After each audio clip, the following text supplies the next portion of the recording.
धृतराष्ट्र कैसा भी रहा हो, मैंने धृतराष्ट्र को भी बारीकी से पढ़ा है। मैं उसकी एक बात से बड़ा प्रसन्न हूँ, वो बात यह है अपने अंतिम पड़ाव पर वो हस्तिनापुर छोड़ करके उत्तर काशी चला गया, और उत्तर काशी में दुर्योधन के पिता ने जो भजन किया, ईश्वर स्वयं विमान लेकर के आए थे उसके लिए। उस पर बैठ करके धृतराष्ट्र आरूढ़ित होकर करके भगवत धाम के लिए चले गए। अंतिम जो समय है वो भगवान को समर्पित करने के ही लिए।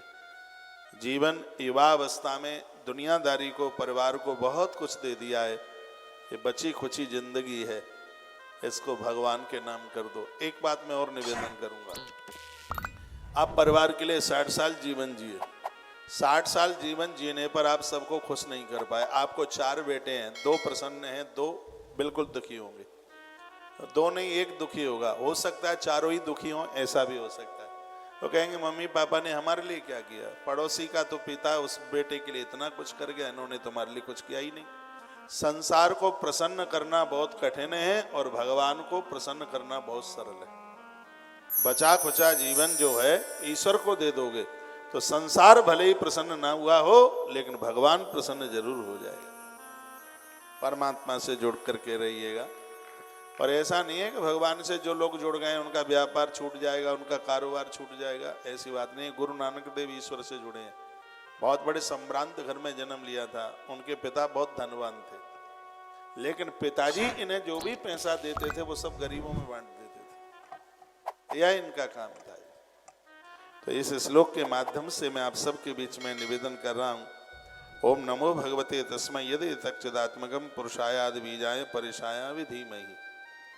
गजेंद्र कहता है जो जगत के मूल कारण है और सबके हृदय में वो विराजमान है, समस्त जगत के एकमात्र वही स्वामी है, उनके अलावा कुछ है ही नहीं, जिनके कारण इस संसार में चेतनता विद्यमान है। मैं ऐसे उस ईश्वर को, प्रभु को प्रणाम भी करता हूँ और उनका ध्यान भी करता हूँ। ये गजेंद्र के मुख से निकला हुआ पहला श्लोक है।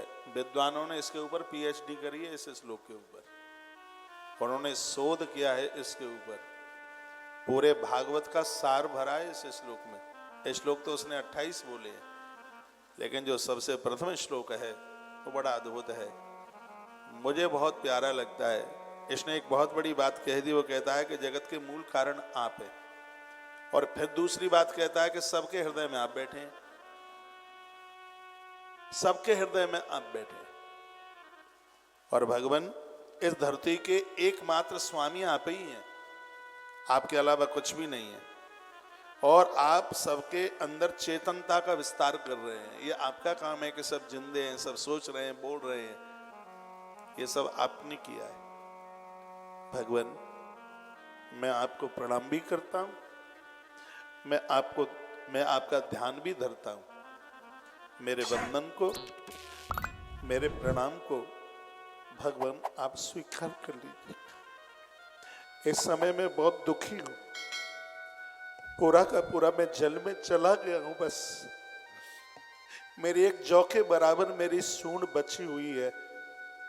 भगवान ये मैं जानता हूं, जगत में जिसका कोई भी नहीं होता उसके सिर्फ और सिर्फ आप होते हैं।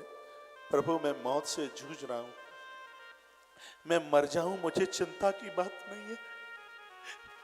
मैंने ये सुना है कि मरने से पहले श्रेष्ठता यही है कि उसे भगवत दर्शन हो जाए।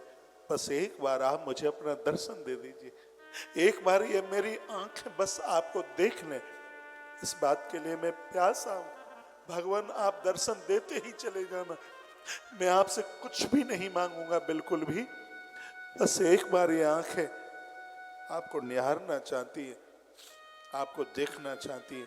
एक पशु को इतना बड़ा ज्ञान कहां से हो गया? पूर्व में इंद्रधुम्न नाम का राजा था, बहुत बड़ा, बहुत ज्यादा इसने जप किया, कोई गलती हुई थी, पशु बन गया, वो भी आगे आप सुनेंगे।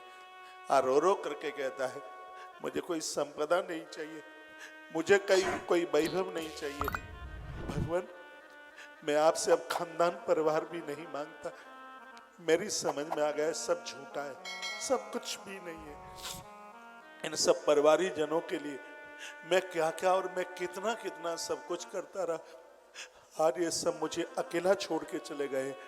मैं पानी में गड़ गया हूं, मैं पानी में पूरा चला गया हूं।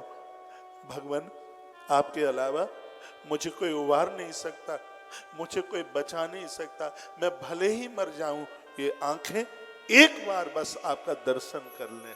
भगवान, मैं आपका ध्यान करता हूं, मैं आपको प्रणाम करता हूं। पहला श्लोक। दूसरे श्लोक में गजेंद्र कहता है, गजेंद्र ने कहा, इसमन निदम दक्षेदम ये नेदम च इदम स्वयं योस्मात् परशाच परस्तम परपद्धे स्वयं। यह कहने लगा, कहता है कि भगवान, यह संसार आप में स्थित है, उन्हीं की सत्ता से, यह आपकी सत्ता से ही ये चल रहा है और आप इसमें व्याप्त हैं। आप स्वयं ये धरती के जितना भी जो भी कुछ दिखाई दे रहा है, ये सभी रूपों में आप ही अपने आप में बिल्कुल प्रकट हुए हैं। हे भगवान, आप संसार के कारण हैं और आप स्वयं प्रकाश होते हुए भी आपको कहीं से कोई प्रकाश लेने की जरूरत नहीं है। आप स्वयं सिद्ध, आप सत्तात्मक रूप हैं। हे प्रभु, ऐसे भगवान की मैं शरण में हूं। सूर्य ने जिससे प्रकाश लिया है, चंद्रमा ने जिससे शीतलता ली है, मैं उस ईश्वर को प्रणाम कर रहा हूं जिससे ऊपर का आकाश नीचे की धारा बनी है। मैं उस ईश्वर को वंदन कर रहा हूं, प्रणाम कर रहा हूं, जो संसार के कण-कण में जिसकी सत्ता व्यापक है। वो नहीं है तो कुछ भी नहीं है। सीधी सी बात है, सोना है तो आभूषण है, सोना नहीं है तो आभूषणों की कल्पना भी नहीं की जा सकती। परमात्मा है तो ये संसार है। जो लोग नास्तिक लोग हैं, जो ईश्वर को मानते नहीं है, कहते हैं भगवान नहीं है, तो मैं उन्हें निवेदन करना चाहूँगा, जब तक ये दुनिया आपको दिखाई दे रही है तो समझ लो कि ईश्वर है। ईश्वर नहीं होगा तो फिर ये दुनिया कहाँ होगी। सीधी सी बात है, यदि आभूषण दिखाई दे रहे हैं तो इसके आधार में स्वर्ण है।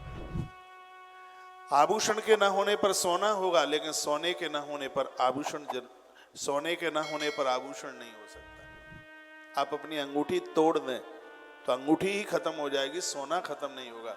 अंगूठी के टूटने पर सोना बचता ही है, संसार के नष्ट होने पर भगवान रहता ही है।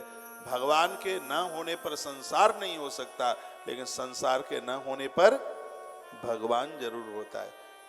और ये गजेंद्र कह करके रो पड़ा, भगवान, आप कल थे, आप आज हैं और आप कल भी रहेंगे।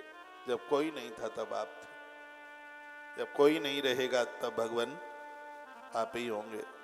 वो कौन से लोग हैं ऐसे, वो कौन से मूढ़ लोग हैं जो आपकी सत्ता को भूल जाते हैं, आपके प्रभाव को जो भूल जाते हैं।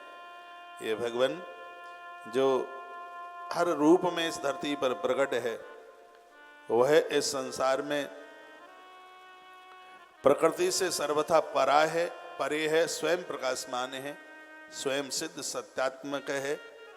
मैं ऐसे भगवान की शरण ग्रहण करता हूँ जिसकी शरण लेने के बाद में और किसी शरण की जरूरत ही नहीं पड़ती। ये दूसरे श्लोक में बड़ी अद्भुत बात उसने कही। मैं ऐसे चरणों की शरण ग्रहण करता हूँ जिस शरण ग्रहण करने के बाद में और कोई शरण लेने की जरूरत ही नहीं पड़ती। योस्मात् परस्माच् परस्तम प्रपद्धे स्वयंभू।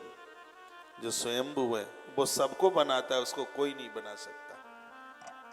वो सबका निर्माता है, वो सबका रचयिता है, लेकिन उसको कोई बना ही नहीं सकता।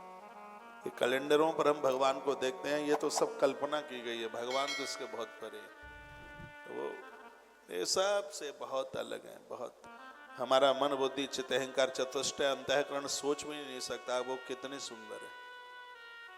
तो उनका कोई भी रूप नहीं है, उनकी कोई भी आकृति नहीं है, और फिर भी वो बड़े सुंदर है, फिर भी वो बड़े कृतिवान हैं। यही तो अद्भुत सत्ता है उनकी। आज बार बार याद करता हुआ, और ये दूसरे श्लोक में यह कह करके गजेंद्र रो पड़ा, भगवान मैं आपकी शरण लेता हूं। ये ऐसी शरण है कि इस शरण को लेने के बाद में फिर किसी की शरण लेने की जरूरत ही नहीं पड़ती। जिस दरबार में आ जाता है उसे किसी दरबार की जरूरत ही नहीं पड़ती। दुख दर्द सिगरे इस दरबार में मिटाए जाते हैं। दरबार में राधा मोहन के दुख दर्द मिटाए जाते हैं। दुनिया के सताए लोग यहां छाती से लगाए जाते हैं। ये ऐसा दरबार है, इस दरबार में पहुंचने के बाद व्यक्ति भटकता नहीं है।